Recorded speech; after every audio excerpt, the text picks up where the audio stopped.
تاریخ اسلام کی بات اگر میں کروں، میں نے شروع میں کہہ دیا پیارے نبی جناب محمد رسول اللہ صلی اللہ علیہ وسلم کی حیات طیبہ تک کوئی زلزلہ نہیں آیا.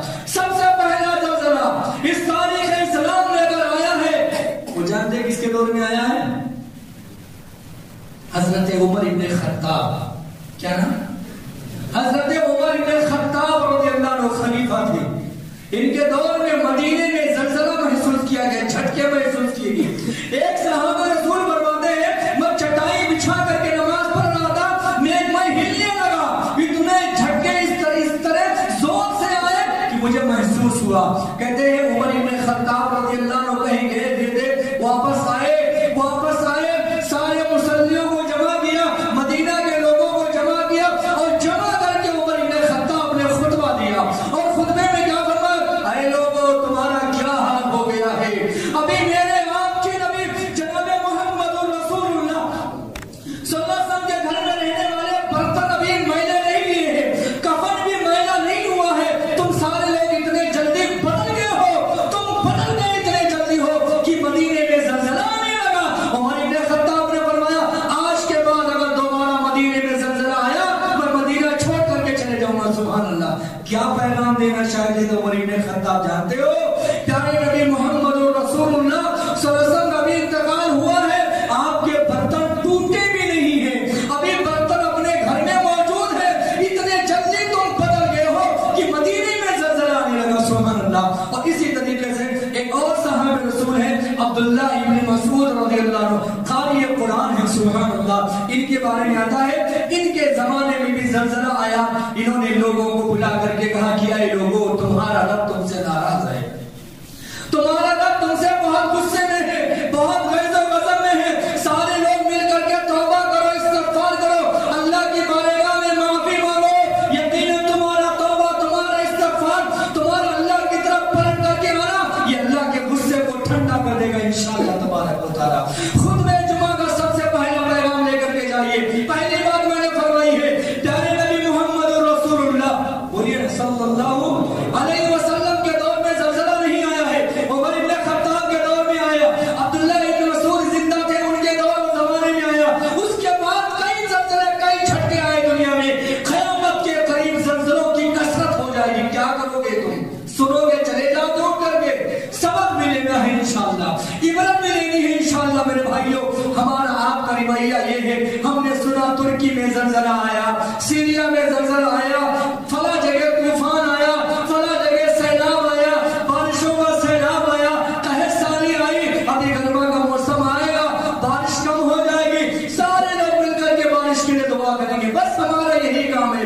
عذاب آیا، ہم نے سن لیا، تھوڑی دیر ہم پر اثر ہوتا ہے، تھوڑی دیر کے لیے دلوں میں نرمی آتی ہے، اس کے بعد ہم اپنے اپنے معمول میں لگ جاتے. میرے بھائیوں، کبھی یہ نہیں سوچتے خدا نہ خواستہ اس ملک میں آنے والا زلزلہ اگر اس ملک میں آیا ہوتا، ہمارے بستی میں آیا ہوتا، ہمارے گھر میں آیا ہوتا، ہمارے زندگی میں آیا ہوتا، آج تم جمعہ میں بیٹھے ہو، کل تم قبرستان میں رہتے تھے. میرے بھائیوں، شکر مناؤ اللہ کا. الحمدللہ، اللہ کا شکر و احسان ہے. اتنے گناہ کرنے کے باوجود بھی اللہ نے ہمیں زندہ رکھا ہے، ہمیں باقی رکھا. میرے بھائیوں، نافرمانیوں عربی بھائی گناؤں میں انشاءاللہ. میں نے کہا نا جمعہ کا وقت یہ بڑا مختصر ہوتا ہے.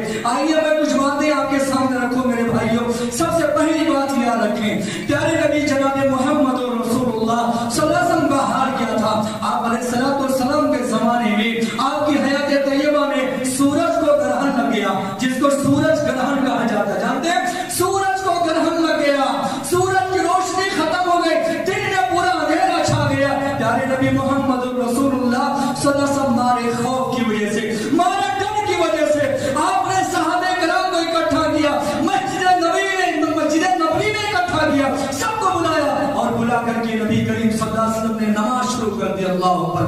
ہم سورج گرہن کی نماز پڑھتے ہیں نا، یہ میرے آپ کے نبی محمد رسول اللہ صلی اللہ علیہ وسلم کی سنت ہے. نماز آپ نے شروع کر دی. اللہ کا ڈر، اللہ کا خوف اتنا زیادہ. آپ نے لمبا قیام کیا، لمبا رکوع کیا، لمبی آپ نے سجدہ کی، کرتے رہے، دعائیں مانگتے رہے، استغفار کرتے رہے، معافی طلب کرتے رہے. کہنے لگے اے اللہ، تیرا یہ وعدہ تھا کہ جب تک تیرا نبی زندہ رہے گا آسمان سے عذاب نہیں آئے گا.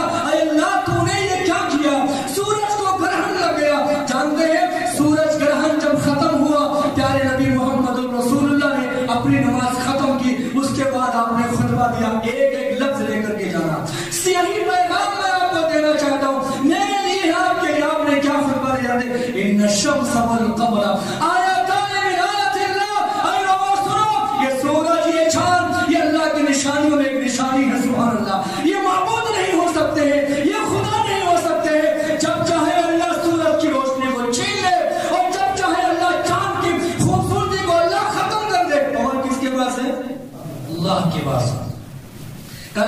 اور جانتے ہیں کیا ہوا تھا؟ اسی دن پیارے نبی محمد رسول اللہ صلی اللہ علیہ وسلم کے بیٹے تھے، ابراہیم نام ہے، 11 مہینے کے تھے۔ ابراہیم کا اسی دن انتقال ہو گیا تھا۔ لوگوں نے یہ سمجھا کہ آج ابراہیم کا انتقال ہوا ہے، سورج کو گرہن لگ گیا ہے۔ پیارے نبی محمد رسول اللہ نے پیغام دیا، سورج کو گرہن لگتا ہے، چاند گرہن ہوتا ہے، نہ کسی کے مرنے سے اور نہ کسی کے زندہ ہونے سے۔ یہ نشانیاں ہیں، یہ اللہ اپنے معجزات دکھاتا ہے، اپنی نشانیاں دکھاتا ہے۔ جب چاہے اللہ جس کی طاقت اور قوت کو چھین لے، یہ اللہ کی شان ہے۔